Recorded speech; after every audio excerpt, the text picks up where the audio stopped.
Hello दोस्तों, स्वागत है आप सभी का आपके अपने यूट्यूब चैनल शेयर वाला पे। सो क्विकली डिस्कस करेंगे मंडे की Nifty and bank Nifty strategy, that means 14 फरवरी की। सो स्टार्ट करते हैं। सबसे पहले हमारे सामने है निफ्टी का intraday chart, that means 5 minutes का चार्ट। एंड यहाँ पे आप क्लियरली देख सकते हैं, मैंने ऑलरेडी ड्रॉ कर दिया है, एक beautiful cup and handle pattern यहाँ पे बनता हुआ नजर आ रहा है। जो लास्ट सेशन था विच इज़ ऑन फ्राइडे के दिन एक ज़बरदस्त गैप डाउन के साथ मार्केट ओपन हुआ।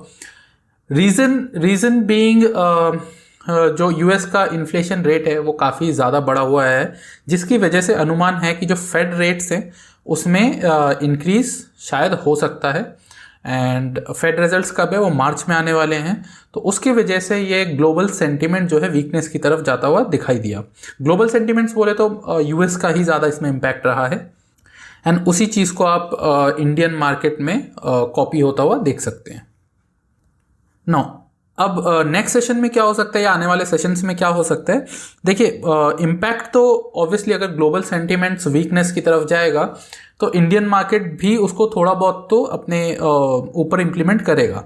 लेकिन अगर हम चार्ट देखें तो आप देख सकते हैं एक beautiful cup and handle pattern यहाँ पे बन रहा है, जो कि एक बुलिश सेंटीमेंट की तरफ हमें इंडिकेशन देता है। नाउ अब जब बैंक निफ्टी पे आएंगे तो वहाँ पे एक और चीज़ आपको देखने को मिलेगा। इस बार क्या हुआ है कि निफ्टी बुलिश नजर आ रहा है एंड बैंक निफ्टी बियरिश नजर आ रहा है। हम आगे इसमें डिस्कस करेंगे और साथ में देखेंगे कि डेली चार्ट में भी क्या दिख रहा है। तो लेवल्स आपके सामने हैं, क्लियरली आप देख सकते हैं। ये जो कप का हैंडल बना है, ये जो आप देख रहे हैं रेक्टेंगल, ठीक है, ये जो बना है, अगर इसको ये ब्रेकआउट देता है तो यहाँ पे मैंने लिखा भी हुआ है, above this trend line can touch the next resistance at 17,450 to 17,500। अगर इसको ब्रेक करता है तो फर्दर ये इतना ऊपर इजीली जा सकता है। डाउन साइड की बात करें तो 17,350 एक इम्पॉर्टेंट हमारा रेजिस्टेंस सपोर्ट रहेगा, क्योंकि देखिए इसको यहाँ पे टेस्ट किया, यहाँ पे टेस्ट किया, यहाँ पे टेस्ट किया, ठीक है। तो अगर ये ब्रेक होता है तो फर्दर इस लेवल तक हमें जाता हुआ दिख सकता है, विच इज 17,300। तो है तो बहुत छोटा सा, तो स्कैल्पिंग यहाँ पे हो सकता है।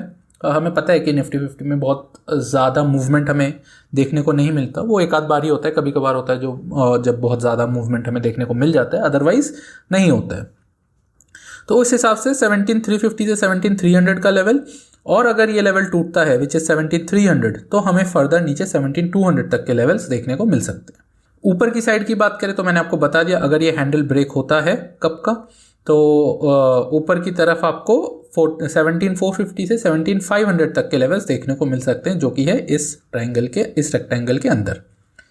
नाउ फ्रेश एंट्री कोई भी नहीं लेना है इस रेक्टेंगल के अंदर, ठीक है। अगर ये यहाँ पे ब्रेक होता है और आप अगर यहाँ पे एंट्री लेते हैं तो वेल एंड गुड है। स्टॉप लॉस इसका इस पॉइंट पे रहेगा विच इज 17,350, ठीक है। इस पॉइंट पे स्टॉप लॉस रहेगा और ऊपर की तरफ ये टारगेट रहेगा, तो एक बढ़िया रिस्क टू रिवॉर्ड रेशियो मिल जाएगा।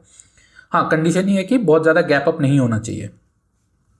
ऊपर की साइड की बात करें फर्दर तो 17,500 के ऊपर अगर यहाँ पे सपोर्ट बना लेता है तो आपको ऊपर की तरफ जाता हुआ दिखेगा विच इज 17,600 की तरफ, ठीक है। एंड फर्दर जो लेवल से फिर ये उसके ऊपर है, तो ये काफ़ी ऊपर होगा, तो उसके बारे में अभी डिस्कस नहीं करेंगे, आने वाले समय में उसको देखेंगे। एक चीज़ और है कि ये जो गैप देख रहे हैं ये अभी यहाँ पे बना हुआ है, तो मेरे हिसाब से निफ्टी इस गैप को फिल करने की कोशिश ज़रूर करेगा आने वाले सेशंस में। तो ये एक बहुत अच्छा एंट्री यहाँ पे बनेगा अगर ये 17,500 को तोड़ के यहाँ पे सपोर्ट लेता है तो, क्योंकि अगर ऐसा हुआ तो डेफिनेटली ये गैप ये फिल करने की तरफ जाएगा। बात करें डेली चार्ट की तो यहाँ पे आप देख सकते हैं MACD में वीकनेस नज़र आ रहा है और RSI में भी वीकनेस नज़र आ रहा है। साथ ही यहाँ पे एक ट्रायंगल पैटर्न बन रहा है, ये आप देख सकते हैं, यहाँ पे एक ट्रायंगल पैटर्न बन रहा है। अब देखना ये है कि इस ट्रायंगल पैटर्न को किस तरफ ब्रेकआउट देता है। ये डेली चार्ट की बात कर रहे हैं, ठीक है। इंट्राडे पे तो दोनों ही पॉसिबिलिटीज़ होती हैं, ऊपर की तरफ भी नीचे की तरफ भी। न्यूट्रल पैटर्न है और ज़्यादातर बुलिशनेस की तरफ इंडिकेट कर रहा है, तो हो सकता है कि गैप फिल करने के बाद वापस से मार्केट नीचे आए based on the upcoming events of US Fed rates. तो देखेंगे उसमें क्या होता है, हालांकि अभी थोड़ा दूर है, but let's see. So daily chart में आप देखेंगे यहाँ पे एक बियरिश कैंडल तो बन रहा है, एंड साथ ही साथ यहाँ पे एक ब्यूटीफुल सा ट्रायंगल पैटर्न भी बन रहा है। अगर इस ट्रायंगल पैटर्न को तोड़ता है ऊपर की तरफ जाएगा, अगर इसको नीचे की तरफ ब्रेक करता है तो नीचे की तरफ हमें टुवर्ड्स 17,000 के लेवल्स देखने को मिल सकते हैं। ऊपर की तरफ 18,000 के लेवल्स अभी भी बरकरार हैं, तो 18,000 टू 17,000 तक के रेंज हमें आने वाले टाइम में देखने को मिल सकता है। तो अब आ जाते हैं बैंक निफ्टी के डेली चार्ट पे। एंड यहाँ पे आप देखेंगे कि जो लास्ट कैंडल बना है, ठीक है, इसको ज़रा जूम इन कर लेते हैं, एक सेकेंड, बेटर नाउ। तो यहाँ पे जो लास्ट कैंडल आप देखेंगे ना, ये वाला, तो यहाँ ये कुछ इस तरीके का कैंडल बन रहा है, ठीक है। इसको हम क्या बोलेंगे, इसको हम डोजी मान सकते हैं या फिर एक शूटिंग स्टार मान सकते हैं, बट परफेक्ट शूटिंग स्टार नहीं है, क्योंकि शूटिंग स्टार मैं परफेक्ट तभी मानता हूँ जब इसका टेल थोड़ा सा और लंबा हो इस टाइप का, तभी वो परफेक्ट शूटिंग स्टार हम मान सकते हैं। फिलहाल इसको एक डोजी पैटर्न की तरह हम लेके चल सकते हैं, जो कि एक न्यूट्रल पैटर्न होता है। दैट मीन्स कि यहाँ से मूवमेंट किसी भी तरफ हो सकता है, ऊपर की तरफ भी, नीचे की तरफ भी। नाउ देख लेते हैं एक बार इंडिकेटर्स क्या कहते हैं। तो यहाँ आप देखेंगे RSI वीकनेस की तरफ जाता हुआ दिख रहा है, एंड MACD की तरफ देखेंगे तो MACD एक न्यूट्रल पैटर्न शो कर रहा है, जीरो लाइन के ऊपर है, बट एकदम MACD और सिग्नल लाइन एकदम एक दूसरे के ऊपर नीचे है, एकदम मतलब एक दूसरे के ऊपर है। तो अब यहाँ से मूवमेंट ये किस तरफ देगा वो देखना ज़रूरी होगा। सो अब हम है बैंक निफ्टी के इंट्राडे के चार्ट पे, और क्लियरली देख सकते हैं कि जो लास्ट सेशन था उसमें एक बहुत ही ब्यूटीफुल सा हेड एंड शोल्डर पैटर्न हमें दिख रहा है। ध्यान रखिए, ये एक बियरिश साइन होता है। अगर हेड एंड शोल्डर पैटर्न बन रहा है स्ट्रेट, मतलब सीधा हेड एंड शोल्डर पैटर्न बन रहा है, इन्वर्टेड नहीं। इन्वर्टेड बनता है तो वो कैसे बनता है, वो इस तरीके से बनता है, ठीक है, लेकिन यहाँ पे स्ट्रेट बन रहा है इस तरीके से, तो ये एक बियरिश साइन होता है। लेकिन कन्फर्म कैसे होगा, कन्फर्म तब होगा जब इसका नेकलाइन ब्रेक हो। तो नेकलाइन क्या होगा, नेकलाइन होगा ये, तो ये वाला जो आप लाइन देख रहे हैं, ये नॉट ये, मैंने यहाँ पे इसको माना हुआ है, बट एक्चुअल नेकलाइन ये है, ठीक है, ये वाला। लेकिन मैं इसको मान के चल रहा हूँ, क्यों, इसको क्यों मान के चल रहा हूँ, देखिए सिंपल सी चीज़ है, नेकलाइन ऑल्दो ये वाला है, लेकिन यहाँ से यहाँ तक का जो ये जो रेंज है, ये एक नो ट्रेडिंग जोन है मेरे लिए, क्योंकि 38,400 एक इम्पॉर्टेंट सपोर्ट है। और यहाँ पे देखिए, यहाँ पे इसने एक बार सपोर्ट लिया, यहाँ पे एक बार सपोर्ट लिया, तो इसीलिए एक इम्पॉर्टेंट सपोर्ट है। तो मैं कोई रिस्क नहीं लेना चाहता, जब तक ये सपोर्ट ब्रेक नहीं होता, विच इज़ 38,400, तब तक कोई बियरिश साइड की एंट्री मैं नहीं लूँगा। अगर ये ब्रेक हो जाता है, यहाँ पे 38,400 ब्रेक हो जाता है, तो उसके बाद हमें फर्दर टुवर्ड्स 38,200 एंड 38,000 की तरफ मार्केट जाता हुआ दिख सकता है। अगेन एंट्री कैसे लेनी है, जो एक्सपीरियंस्ड ट्रेडर्स हैं तो वो लोग अपने हिसाब से एंट्री ले सकते हैं। जब ये ब्रेक होगा उनको पता है कैसे लेना है, इंडिकेटर्स वगैरह देख के, कॉन्फर्मेशन लेके। बाकी एक बार इसको रिट्रेस होने दें, अगर ये ब्रेक होता है, ब्रेक होने के बाद वापस जब इस लेवल पे आएगा और उस पर रेजिस्टेंस बनाएगा, तब एंट्री लेंगे तो वो ज़्यादा बेटर होगा, ज़्यादा कन्फर्म्ड होगा।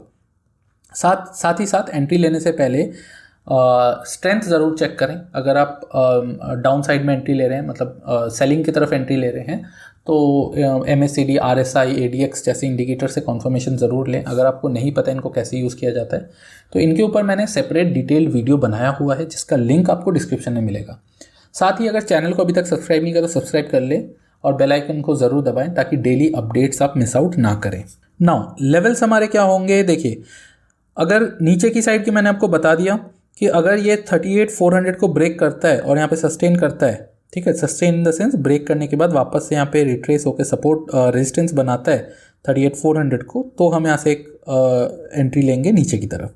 और अगर कोई रिस्की प्लेयर हैं जो एक्सपीरियंस्ड है, तो जैसे ही ब्रेक हो तब भी एंट्री ले सकते हैं with stop loss at this point, ठीक है।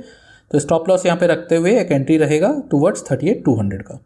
फर्दर अगर 38,200 भी ब्रेक होता है तो एकदम एंट्री नहीं लेना है। 38,200 ब्रेक होने के बाद वापस अगर रिट्रेस होता है और इस लेवल पे आकर रेजिस्टेंस बनाता है, तब जाके एंट्री लेंगे नीचे की तरफ के लिए टुवर्ड्स 38,000।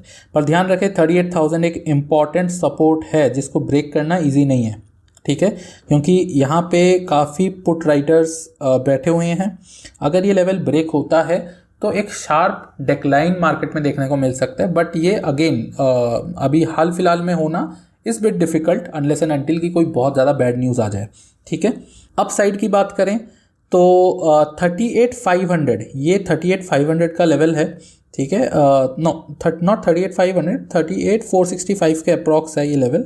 तो अगर इसके ऊपर रहता है, ठीक है, तब एक एंट्री बन सकती है towards this point. But again मैं इस चीज़ को अवॉइड करूंगा, यहाँ पे मैं पर्सनली एंट्री नहीं लूँगा। मेरा पर्सनली एंट्री होगा टुवर्ड्स लॉन्ग साइड, वो है 38,600 के ऊपर, ठीक है।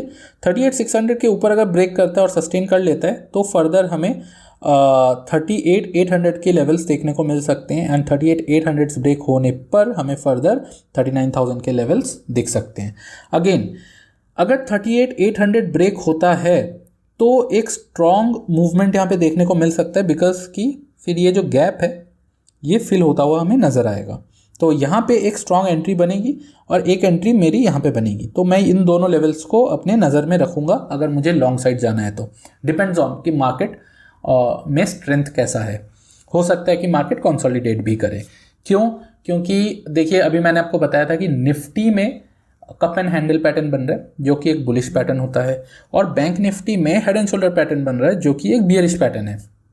दोनों एक ऑपोजिट डायरेक्शन दिखा रहे हैं। दैट मीन्स कि हो सकता है कि जो नेक्स्ट सेशन है उसमें मार्केट थोड़ा कंसोलिडेट करे रेंज के अंदर, ठीक है। और अगर ब्रेकआउट देता है तो तभी एंट्री लेना है जब दोनों सेम डायरेक्शन में आ जाए, ठीक है। ऐसा नहीं कि बैंक निफ्टी नीचे जा रहा है और निफ्टी ऊपर जा रहा है, तब अगर एंट्री लेंगे तो that will be very very risky.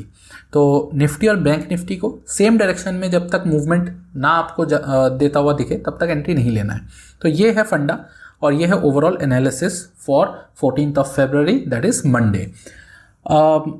जो भी हम डेली वीडियोस बनाते हैं, अपडेट्स होता है, वो हम अपने टेलीग्राम चैनल पे भी पोस्ट करते हैं। तो उसको आप फ्री में ज्वाइन कर सकते हैं, उसका लिंक भी डिस्क्रिप्शन में है, तो वहाँ से जाकर आप ज्वाइन कर सकते हैं।